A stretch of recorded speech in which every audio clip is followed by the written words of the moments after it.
אני מזמין את מנדי דמארי, אמא של אמילי, נחטפה מקיבוץ כפר עזה.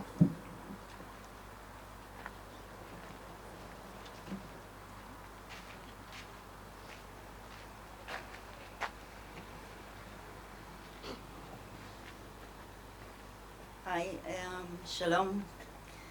קודם כל אני רוצה להביע את הצער הרב שלי לחיילים שנפלו השבוע, וגם לשלוח תמיכה וחיבוק לכל המשפחות החטופים שעוד פעם הם קורבנים של הטרור הפסיכולוגי של חמאס. ואני מבקשת את הסבלנות שלכם לנאום שלי שעוד פעם באנגלית. נאומים באנגלית, בעברית, לא הולך אצלי. אז מתחילה. Shavua Tov, and thank you everyone for coming here tonight.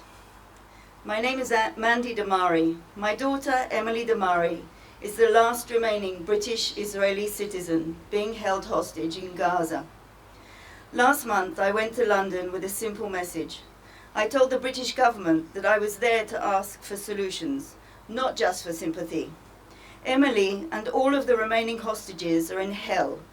I asked them to picture her, starving, dehydrated, in dirty rags and a bucket for a toilet, watched over by men who want to murder or maybe rape her. No access to shower, no medicine and no sunlight. Freezing cold, minute after minute, month after month. The time for words of comfort, I said, are long gone. I was not there for pity. The hostages need action, I said, and they need it now. Sadly, my calls to action were not answered. I'm grateful that the government has been raising Emily's profile publicly and in private meetings. I left London with more sympathy than I knew what to do with, but not anything in the way of action or results. I'd asked that Britain prioritise and publicly call for humanitarian aid to be delivered to the hostages who are being starved and tortured in the tunnels, and equate this with the work being done to have aid delivered to the people of Gaza. I received no answer. I'd asked that Britain use its influence over Qatar and Turkey to change Hamas's policies in the same way that it pressures Israel to change its policies when it comes to humanitarian concerns. I received no answer. I'd asked that Britain stop voting in favour of unconditional ceasefire that abandons the hostages to their fate. On this I received an answer, but it made no sense at all. I did not ask for the moon. I simply asked that someone show up and stand up for my daughter, as any mother would. I'm not a politician. I do not particularly care about diplomacy, power or influence, but I've learned a lot since October the 7th. I've learned that your family are the people who show up and do whatever they can to help without being asked. All of you here tonight are Emily's family. You show up week after week, and I know that we do anything to help her. The community that has risen together to support one another since the horrors of October the 7th. We are all each other's family too. And I've learned that family is not only who is close to you. In Britain and around the world, I've met people of courage and conviction supporting Emily and the hostages. Sometimes at great risk to themselves, professionally and socially. At protests on the streets of British cities and at Spurs matches where fans sing, "She's one of our own, Emily Damari, bring her home," you are Emily's family too. And on social media, if you're watching this video and sharing it with your friends to help spread the message that there's a young British woman in Gaza for 463 days and she needs to come home, now you're part of her family too. Perhaps, most of all, to our brave security forces here who have answered the call and risk your lives every day, you are more than just Emily's family.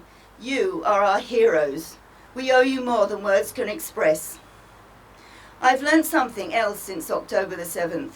There are many people who would like to pretend to be your family, but when the chips are down, they aren't there. And you cannot beg or convince someone to be your family.